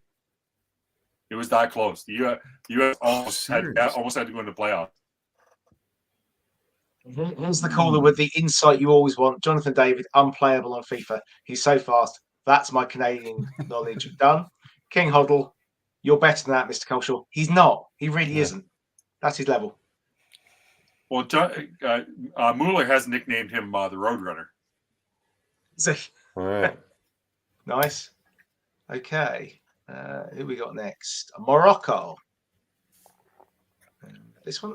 Here we go. Again, another team I'm going to admit I know very little about. Just scanning. Amrabat. He was at Watford, wasn't he? No, I think it's the other one, the Amrabat that we almost signed. It was at Fiorentina. No, the one no one wanted. Yeah, because he scored one goal in about 5 years or something. Yeah, I think that's him. Sofiane Boufal. Mm-hmm. Where was he? He was at Southampton. Oh yeah, okay. He scored against us, didn't he? Probably. Doesn't everyone at some point? I mean... Yeah, that's true. En-Nesyri. I know him. Yeah, there are some players like the goalkeeper Bunu. I think is also at Sevilla, and Ashraf Hakimi obviously is Antonio Conte's favoured right wing back. He's at PSG. Mazroui's at Bayern. Aguerd, I think, went to West Ham. Sai's played for Wolves for years. Like we know a fair few of those players. I think that in the midfield, obviously Ziyech is at Chelsea. Oh yeah. Ilias Chair is at QPR. So there are some players that we don't know clearly. I really want to know if you pronounce his name Ez or Easy. I think it would please be Easy. That would be great. But yeah, again, it's one of those teams where you think, okay, I don't know too many, and then you look at the names and okay, maybe I do. Like they've obviously qualified. Like it's difficult to get through African qualifying. It's not easy. I mean, it will be much easier next time when there are a lot more teams. But to get to a World Cup for an African side, you've got to be pretty good, even if it does look like they're playing in like the Portuguese kit that was rejected. But it does look a little bit like that. It's nicer. Yeah, it does. It does. Yeah. Oh, we've got important updates. Caller is prepping the man cave for the World Cup. Fourth TV installed because he hasn't got enough TVs, has he? Oh, gee, fourth TV. Yeah. In the garage, man cave. In the man cave. The garage. Okay. I'm gonna move on to Croatia, and obviously we know the picture that FIFA very kindly put on their Instagram of our left wing back. Will he play left wing, HG? Yeah. I think they don't play with wing backs, so he'll be a left winger probably in a 4-2-3-1. But yeah, he'll be starting, I would expect. Yeah. Has that squad changed much from the previous World Cup? The main There's ones a are still few there, aren't they? Yeah, like I feel like the bigger players might still be there, but like I don't think Yeah. Jakic or Sucic or Maya would have been in the last World Cup. But they're all Right, players that's that what play at a high level. Yeah. Yeah. And the Ivan? eternally young Modric, which is incredible at his age, what he's still playing at Real Madrid, and I think he's going to be the one carrying that midfield. They were to me, they were a surprise squad last time around. That they went all the way to the finals. They had the quality, but it was still a bit of a surprise. I don't think they're going to get that far this time around, but they're going to be a tough one to beat for everybody. They're not going to be a walkover, definitely not. And I think that Rakitic is not playing for the squad anymore, but he's still active, obviously. But he retired from the national team. Yeah. And then, obviously, you got Vlasic, who was at West Ham, didn't do very well last season. Yeah, Pulisic. Go on. Like for someone who lives in Austria, this is annoying because both Kovacic and Sucic were born in Austria. There's a number of there's another one as well. I think Ljubicic, who's been playing for Croatia and didn't make the squad. But for Austrians, it's like you understand why, because they are clearly more connected with Croatia, and Croatia has a better football team. But yeah, I think for every Austrian looks at that and just wonders, oh, what if? Wouldn't it be great if Kovacic had played for Austria? But yeah, I mean, Gvardiol is still 2021, but they've got some youngsters there too. Or if Fikayo Tomori decided to play for Canada. There you go. Yeah. Wow. Okay. Yeah. So, is that? Oh, so we'll go back. So what we say here, HG? I expect Belgium and Croatia to be fine. Maybe Croatia will top the group. That might be the shocker, but that they should be the two. Yeah, well, logically, I would think that it should be Belgium and Croatia, but I'm going to go out on a limb and say that Canada is going to be the surprise in that group after having won the CONCACAF qualifiers, and it's going to be Belgium and Canada. Okay. Every World Cup, you have one or two big teams that bomb out. And I've got a feeling one of these teams is going to bomb out early in Group F. It either will be, I just got a feeling it will either be Belgium or Croatia. I'm going to stick with Belgium, most likely Croatia, but I'll go out on the limb and go Canada. I just think there's going to be this pool, the two big teams there, one of them will fail.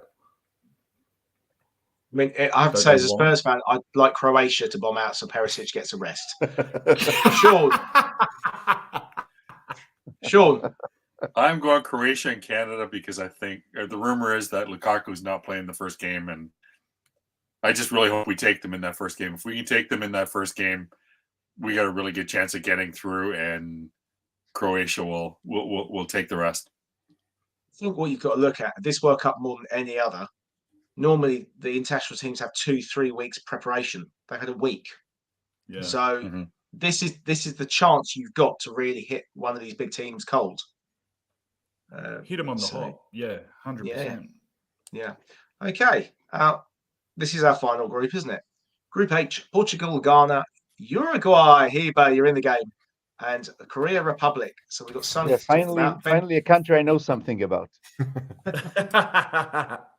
So, Portugal, a man on the left there who's made no headlines at all recently, Mr. Cristiano Ronaldo.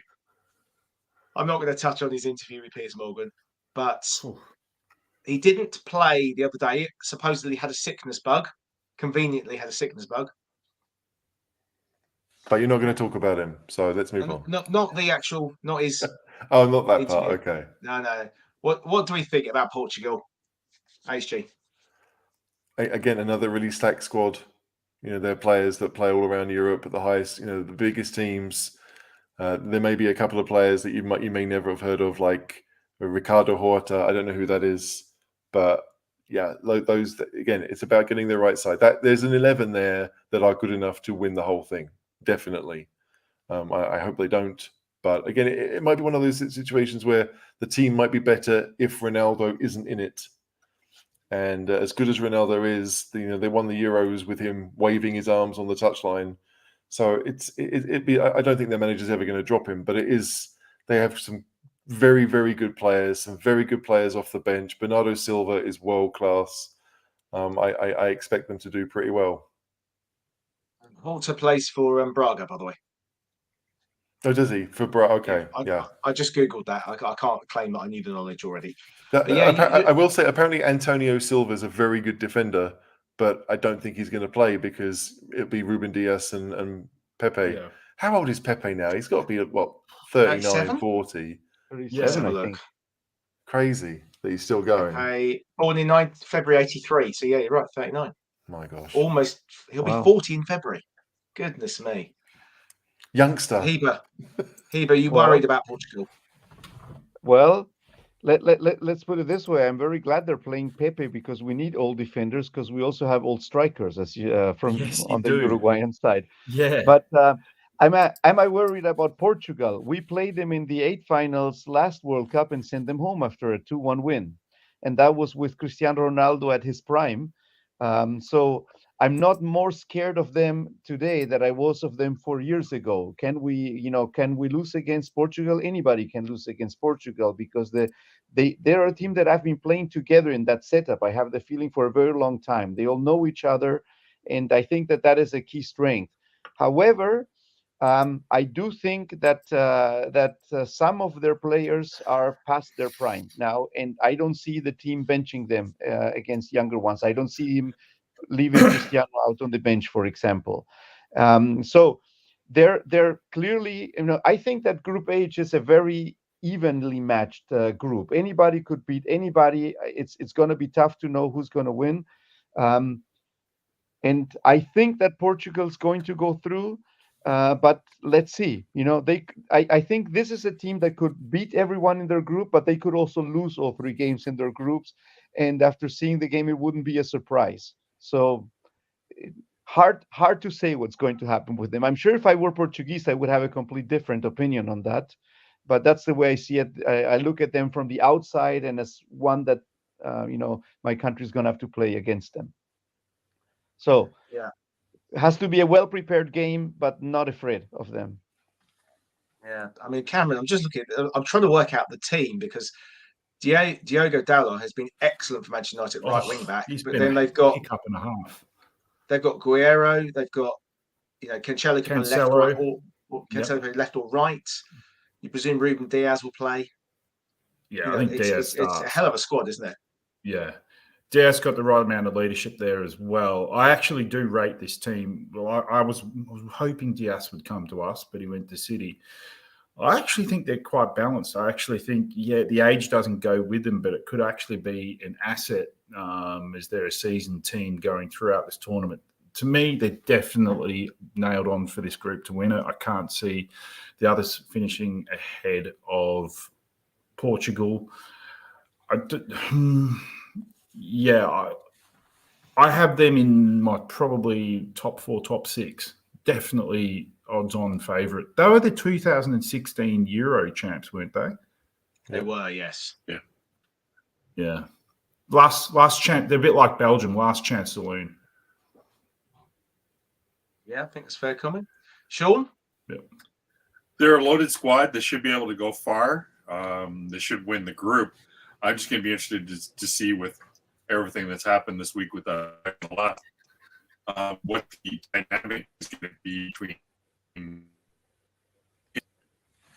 No, Sean. If we need to keep Sean's to 10-second bite sizes. Yeah. Can I just ask? There was rumours this week that Ronaldo and Fernandes had a bit of a brouhaha in the change rooms there. I don't know if that's real. So I saw there was a picture put up which I haven't seen. And I saw Bruno Fernandes interviewed on Sky yesterday, and he said, "Did you hear the audio? Because the video didn't have the audio, and then supposedly the Portuguese have released the audio, and he said it's clear that we were having a joke together." Now, I'm going to suggest they're trying to cover up a little bit. Oh, really? probably. But because I think if they'll get on with it. Ronaldo can be a bit balanced, if Ronaldo isn't a stroppy, temperamental piece of work, they really should be advancing deep into this tournament, all things being equal. They'll get on with it. Bruno Fernandes will get on with it. Yeah. I'm sure they've cleared the air between the two of them. Mm. So here we go, Heber. Let's talk about your squad. Well, I'm very much looking forward to seeing the squad because the nature, you are asking me about the Uruguayan red card after 50 seconds against Scotland in 1986. Traditionally, the Uruguayan teams have played very tough. I would say stretching the rules all the way until they broke as far as how tough they played. And that has changed over the last 10 years, I believe. But still, up until maybe a year or two ago, the Uruguayan team, as a fan, it was not always very attractive to watch because the way the strategy was very often very compact defense. And then when you get the ball, just kick it forward. And up there, you have Suarez and Cavani, and they're eventually going to make something out of it. That was kind of a little bit the playing style. And that has changed because we have now younger players, and we have probably the best midfield that we've had for quite a while. And I think that the current squad is going to be built around the midfield with Valverde and Bentancur, who are, at the moment right now, I think, our two best players. And if we can manage to get that midfield around them, and there's several people that can play with them together in that midfield. You got Vecino, who plays for Lazio in Italy. Used to play for Inter. You got the Arrascaeta, who is a very good 10. He plays in Brazil for Flamengo, who is the team that won the Copa Libertadores, the Champions League of South America. So I think that the midfield can be creative and very stable. Our current issue is the defense. Are we going to be stable enough on defense? And the main reason for that I see is, on the one hand, is age, because Godin is well past his prime. I don't think he has played for like a year because he's been injured or something like that. He is under contract for a team in Argentina and only returned to playing like 3 weeks ago or something like that. Then you got Martin Cáceres, who plays for LA Galaxy. He's 35, I think he is. And, the two young ones are Jose Maria Jimenez and Ronald Araujo. But Araujo was injured, hasn't played for a month.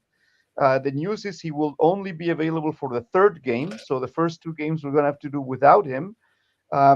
We got Coates, who plays at Sporting Lisbon, and Jose Maria Jimenez, who plays at Atletico Madrid, but has not been that reliable in his club lately.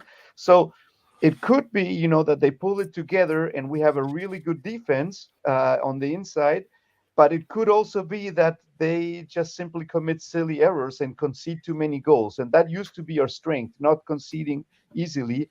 And I see that as a bit of a question mark. I hope that the manager's going to put the team together so that it works well. But the strength is now the midfield. We have had the same coach since 2006, Oscar Tabares, who brought us to all these World Cups. But in the qualifiers, we were really struggling. And in my opinion, and many people thought so, he was just playing the wrong strategy. He was playing too defensively, and he had the players to play a more creative style of football. I think we had 5 games to go when he was sacked and the current manager was put in, and he completely changed the style of the team. The team is playing more offensively now, a more creative style of football, more attractive to watch, but using the strengths of the midfield that we currently have. And now I think that the forwards that are going to play are going to be Suarez and Nunez.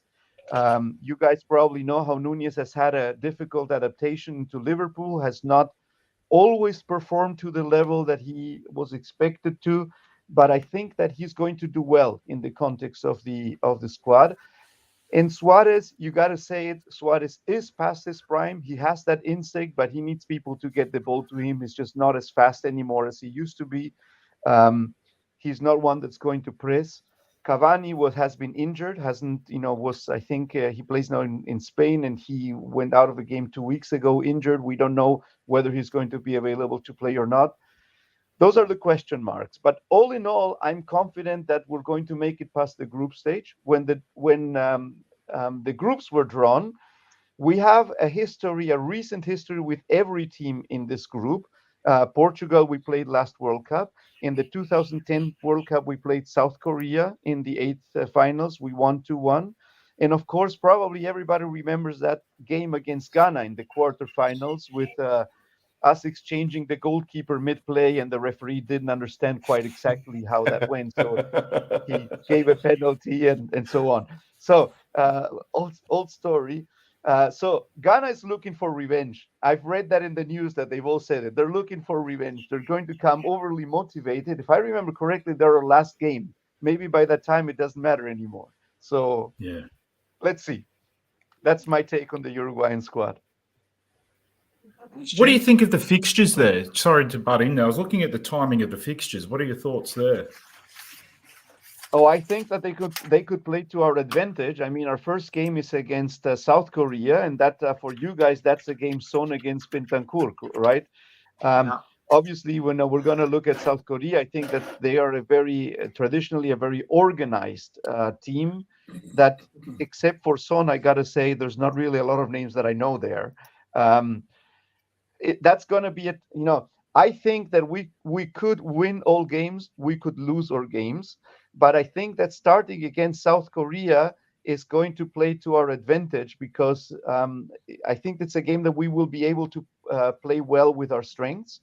And then, depending on how that game goes, we might, we might be more quiet against Portugal, in the sense of, if we've already won the first game, then this is not so decisive anymore.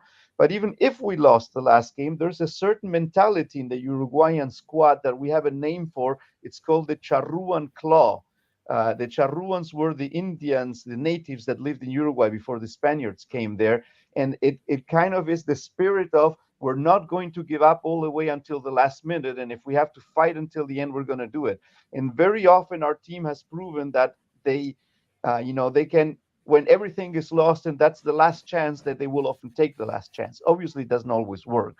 But so I think that playing against Portugal, who's probably the strongest team in the group, as second, you've already had a warm-up. You know how the team is performing, but it still is definitely going to count. That's also going to be to our advantage. And then the Ghana game, maybe it's not decisive anymore, hopefully for the positive. But I think that our fixture is probably the best that we could have gotten. Yeah, because I see Portugal play South Korea as their last game, and I thought that helps Uruguay out. Mm-hmm. That could very well happen. Group of death. This is a good shout, Daniel. There's always a group of death. I think England will probably be in the group of boredom. HG. But I would agree with group of death. I think there's no easy opponent in this group, and any two could go on to the next round. Yeah. I'm just going to respond to King Hoddle's little 1970s joke here about Sebastian Coates. I'm just going to say, because we've got a terrible record, Coates played for Liverpool, and his debut for Liverpool was in a 4-0 defeat at White Hart Lane. So he brings me happy memories. Okay. He's now spoiled it. Yeah, it must be a long time ago if we beat Liverpool. Oh yeah, of course. No, but I think he has an English father. That's where he gets his last name from. But he was born and raised in Uruguay. Did his dad used to comb his hair over? Was he a bit bald? I don't know. I don't know his dad. I'm sure HG will send you a picture so you can explain later. HG, what do you reckon about Uruguay? How far can they go? I want them to do well. I love Valverde as a player. I mean, he's a brilliant midfielder. The kind of guy who looks like he's going to be a bit of a destroyer, but he can score from 50 yards and take players on, and he's got everything, which is why he plays for Real so often. But I would like whoever has to play Brazil, I want them to knock Brazil out. I would like to see Brazil go home early, and if it's Uruguay, I suspect it will be Brazil versus Uruguay. If it's them, then great. But I think I said this before the show started. I think every single Spurs fan, no matter what their nationality is, almost has Uruguay as their second team because we love Bentancur so much. We do love Bentancur. I'll tell you what, though, I'm fascinated to see Suarez against Pepe. That's going to be an interesting battle, isn't it? How many my. fouls could they do to each other? Right. Oh, Mr. Party's in this team. Tariq Lamptey, Dennis Adoy, Salisu. There's quite a few English-based. Daniel Marty at Leicester. Jordan the Ayew brothers. Yeah, and his brother. Yeah, there's quite a lot of players, aren't there, that we would know. Yeah. What do we think, HG? Can Ghana get anywhere? Yes, they can, because again, they've got players that we know a lot about. Inaki Williams has played, was it like 3 or 4 seasons, not missed a game for Athletic Bilbao. They have some very, very good players. Kudus is at Ajax. Sulemana is highly rated. I think he's at Rennes. Again, you think defensively, you don't know too much. Like, Babo Rahman was at Chelsea for a number of years, but never been on loan for most of them. So that they've got good players. I feel like it's generally what we see from Ghana over the years, where you think maybe this is going to be the time where they go on and do something. Yet apart from 2010, they really haven't. So I don't expect them to go through, but that they'll play some good football and they'll score goals.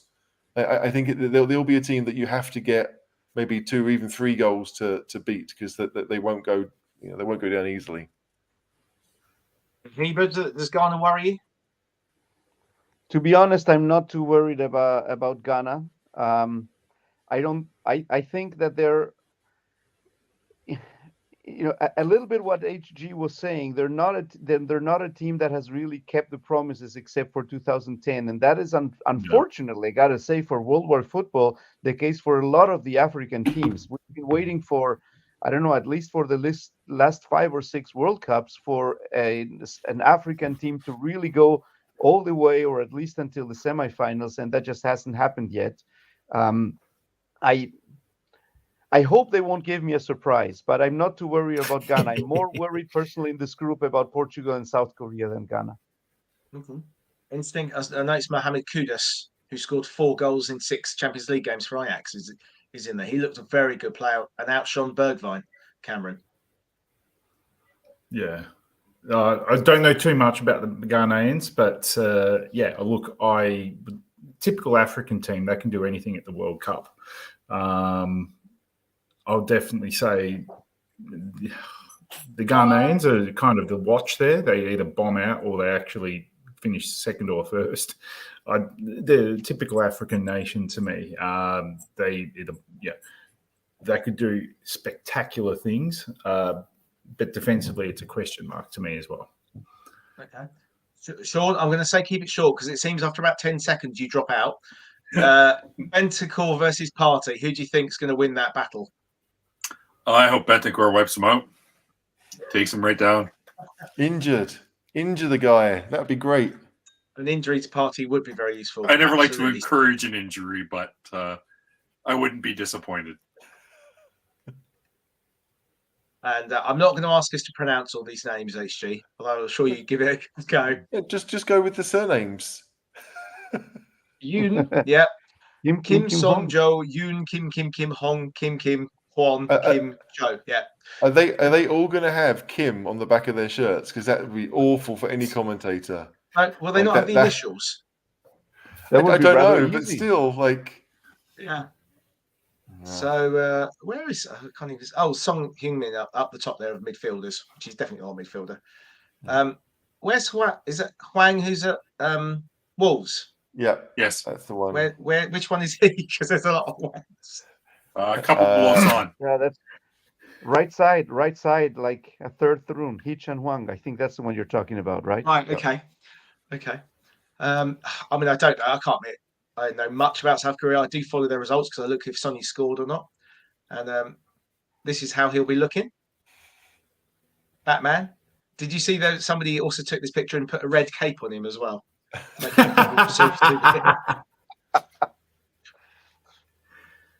Well, I've heard an interview recently with Bentancur in Uruguayan TV, and he said, yeah, he's talked to Son, and Son is definitely going to play. So the one thing, Son will always play for South Korea if he can. He's so, we've all talked about Romero, not playing recently, but because of his international team. But we know Sonny is so committed to South Korea. Yeah, I'm not surprised he's bounced back reasonably quickly. I remember talking to you, John, on WhatsApp. I did a similar injury a few years ago, far worse. But for me, I was curious to know what his concussion was, if there was any, because I remember fracturing my face playing basketball, another story. But I found that the concussion was longer in that healing than it was the actual fractures I think Son received. So when I saw the injury at the time, I was curious to know how bad the concussion was. It didn't sound too bad. And I know from experience, facial injuries heal reasonably quickly. So seeing him with the mask on, I thought, yeah, I'm not surprised he's playing and probably heading it up, to be honest. Yeah, I don't think it is a 3-6-1. I think it's just the way that FIFA have done their squad for some strange reason, King. Heber, you'll be pleased to know that my son, who has been in the pub all day, so his judgment may not be the best, thinks Uruguay will win the group. Well, I agree with that, but I may be a bit biased, I admit. Sean, who's going to qualify out this group? Portugal and Uruguay. Cameron.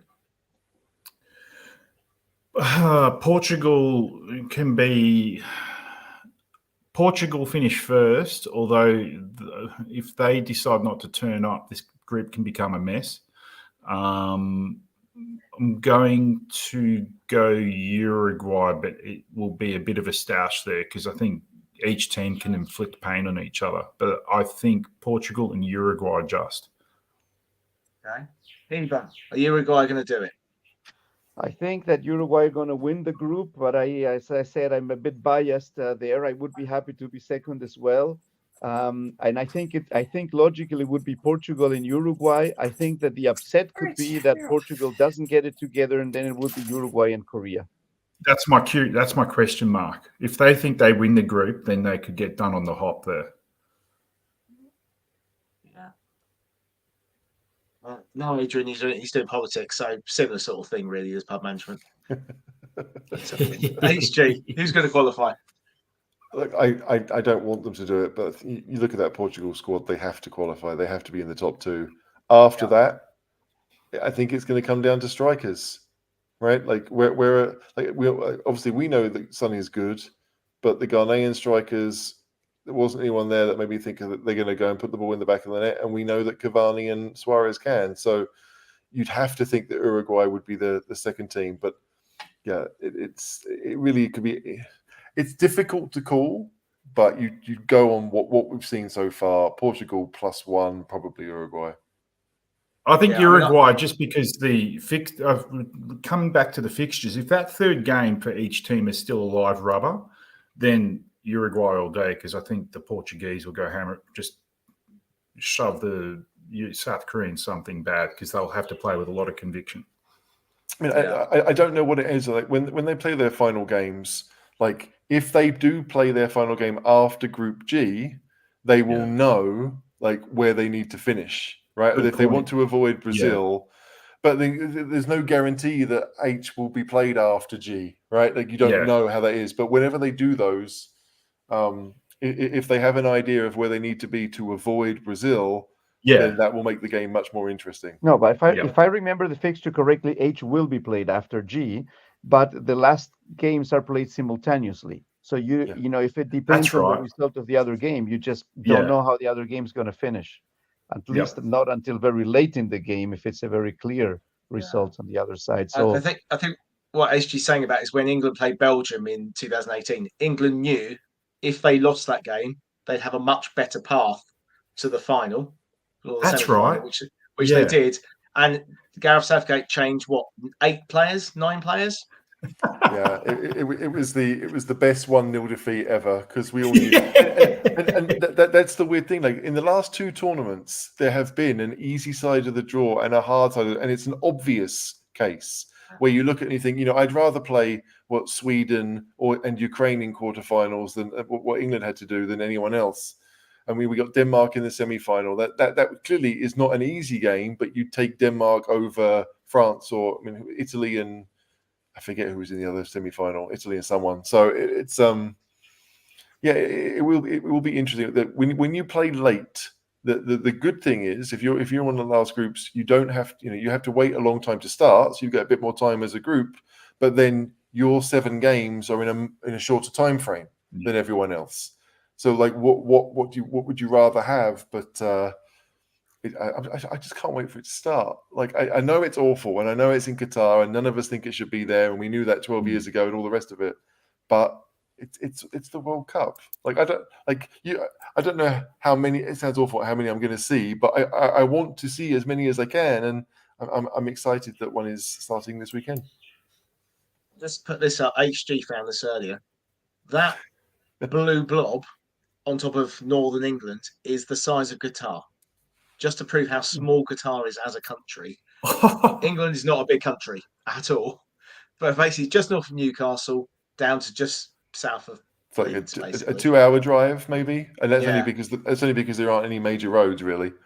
Yeah. That's insane. I mean, I do know that all the stadium you can get from all the from one end, the furthest stadium to the furthest stadium is 40-minute drive or something, I believe. Wow. Something ridiculous about that. Kerry's already booked Monday off, but Wales aren't on until 7 o'clock, Kerry. So I don't know why you do that. Right, we're going to do a quick prediction of the Sunday and Monday games because we're on Monday night. So we'll do the following days on that night. And we'll also do I'm going to ask you guys 2 questions. Who's going to win the World Cup? And who's going to be your dark horses to go further than we expect? So, Qatar v Ecuador, HG. Who's going to win that one? We'll draw. If the rumours are true, Qatar have already decided they're going to win. I have a feeling Qatar might do it, and I said this in the other preview show that there's something like FIFA won't want Qatar out after 3 defeats, and this is probably the most winnable game they have. So it wouldn't surprise me if Qatar win that. As for, I would say Qatar to win, England to just about sneak it. I have a feeling that the Dutch aren't as good as everyone thinks, so maybe a draw in that one, and then. Yeah, I'm going to go with Bale. I just like we know how good he is, and so I think that Wales will do enough to sneak that one, maybe 2-1 or something like that. Huber, what do you think about these 4 games? Well, about FIFA not wanting Qatar to go out, but Russia went out last time. South Africa went out after 3 games in their World Championship. I think Ecuador is going to win that game quite clearly, to be honest. I think like a 2-0 or something like that. I think England will have a hard time breaking that defensive wall of Iran, but will ultimately beat them by 1-0 or something like that. I think the Dutch will beat Senegal, and I also think that Wales will win against the US, but that's probably the closest matchup up there, I think. Okay, Cameron? 1-1 Qatar, Ecuador, England to Iran 0. I think if they can crack the Iran shell early, Southgate's going to play defensively no matter what. Iran will find it impossible to crack the English nut. Netherlands 1-0 against Senegal. I think them losing Mane is a big hit in the balls. And USA, Wales, 2-1 to Wales. Thorn? I'll go 1-0 Ecuador, 2-1 England, 2-0 for the Netherlands, and 2-1 for Wales. A late Bale free kick. So something I noticed earlier while I was looking this up, and I did tweet this. I'm just trying to find the Ecuador's last 6 games. 4 have been 0-0, and the other 2 they won 1-0. So they're the Preston North End, if you like, of football. They had a very good early start in the South America qualifiers, and then completely lost their steam towards the end. That's what happened to them. So, and that's kind of So I'm going to go 1-0 Qatar. I have to say, HG, can you remember the opening game of the last World Cup? Because I'd forgotten it until I looked it up. The last World Cup was in Russia. Was it Mexico? Saudi Arabia? Saudi Arabia. Russia versus who? Russia, Saudi Arabia. They beat them 5-0. I actually remember watching it now, but I'd forgotten about it. So the days of the opening game being a 1-1 seems to have disappeared when I've looked at since it's been the home nation, not the defending nation being the opening Yeah. game. It seems to be a bit more open. But I'm going to go 1-0 Qatar. England, I think 2-1. Senegal, I'll go 2-1 Netherlands. And I'm going to go 1-1 USA Wales. Kiefer Moore will Gee. score. All right. So everyone thinks Wales will win, apart from the man who's from Wales. It's because I'm a Spurs fan. I'm a cynic. I'm a Spurs fan. That's the way it is, isn't it? Yeah, really. Yeah. And Mother HG thinks a lot of the games will be boring. I think you might be right. The first round of games tend to sometimes be a bit slow. It takes the second round, doesn't it, for it to really kick off sometimes. Yeah, I just hope that there's a whole load of teams that can't defend. Wouldn't that be great? Like, I want games that finish 4-2. Like, I understand that that's not going to happen, but it makes for a much better spectacle. And like, I don't remember many World Cups starting with lots of goals. I know you said the 5-0, but generally speaking, they are, pretty dire affairs. And if Qatar-Ecuador finishes 0-0, and we've all sat down Sunday night to watch it, and it's been 0-0 and not a very good game of football, yeah, it's going to dampen things a little bit, even if England are up next. Yeah, I mean, I did look up. I do think there's going to be a lot more. Go on. Yeah, I do think there's going to be a lot more subs for this World Cup compared to past World Cups, considering it's in the middle of the season. So I do think, although you have unsettled defenses and so forth, I do think we're going to notice an uptake in a lot more management of players to keep them refreshed. Okay. The last time, or the only time Qatar played Ecuador was a 4-3 back in 2018. So right, here we go. Hope. That's what we want. That's what we want. We can hope, but I somehow don't think it's ever going to happen. I think watching the crowds, if the cameras are able to show them, will be more entertaining. That could, except for Lindy, they can't buy any beers at the stadium, so they'll probably be quite bored and sunstroked. How many subs this time, HG? Is it 5? I'm assuming it's 5. I actually don't know, but since everything else seems to be 5 subs now, I think this will be 2. No, it's 5. Also assume definitely. Yeah, it's definitely Thanks, 5. I read that recently. So far, only the UEFA had implemented that, and this is the first time in a big tournament with 5 subs. Okay. I also presume there'll be some water breaks. The same are supposed to be air conditioned, aren't they? But they're still going to need water breaks, I imagine. So that they're not in domes, I don't think. So they will need some kind of. Yeah. Oh. Cool. So I think that's pretty much it. We will be back Monday. I think HG, you're going to come back on Monday and review the game. You're going to watch the Wales game first. I'll watch all the games I can. I think it's only the 11 o'clock games, or 11 o'clock my time, that I will struggle with. But everything else, if it works with picking up children and all the rest, I will watch as much as I can. So I'll be on Monday night show for sure, and I'll be doing a lot of the shows, I think, with all manner of people that want to come on. So if you're around the world and you want to come on and talk about your country, if we haven't already represented them, please let us know. Heba, it'll be great to have you come back when Uruguay play. Same for you, Cameron, if we can fit it around your schedule, although you might do a show with JP possibly. And Sean, if we can get your internet. Yeah, so the first game's 9 p.m. 9 p.m, okay. You can come on at 11, half cut. I know the second game. Yeah. So, Sean? Anytime, man. I'll try a different computer. I'll try a different computer next time. Excellent. So, HG, I'll say thank you very much for joining me again. You are the World Cup guru. No, it's not that.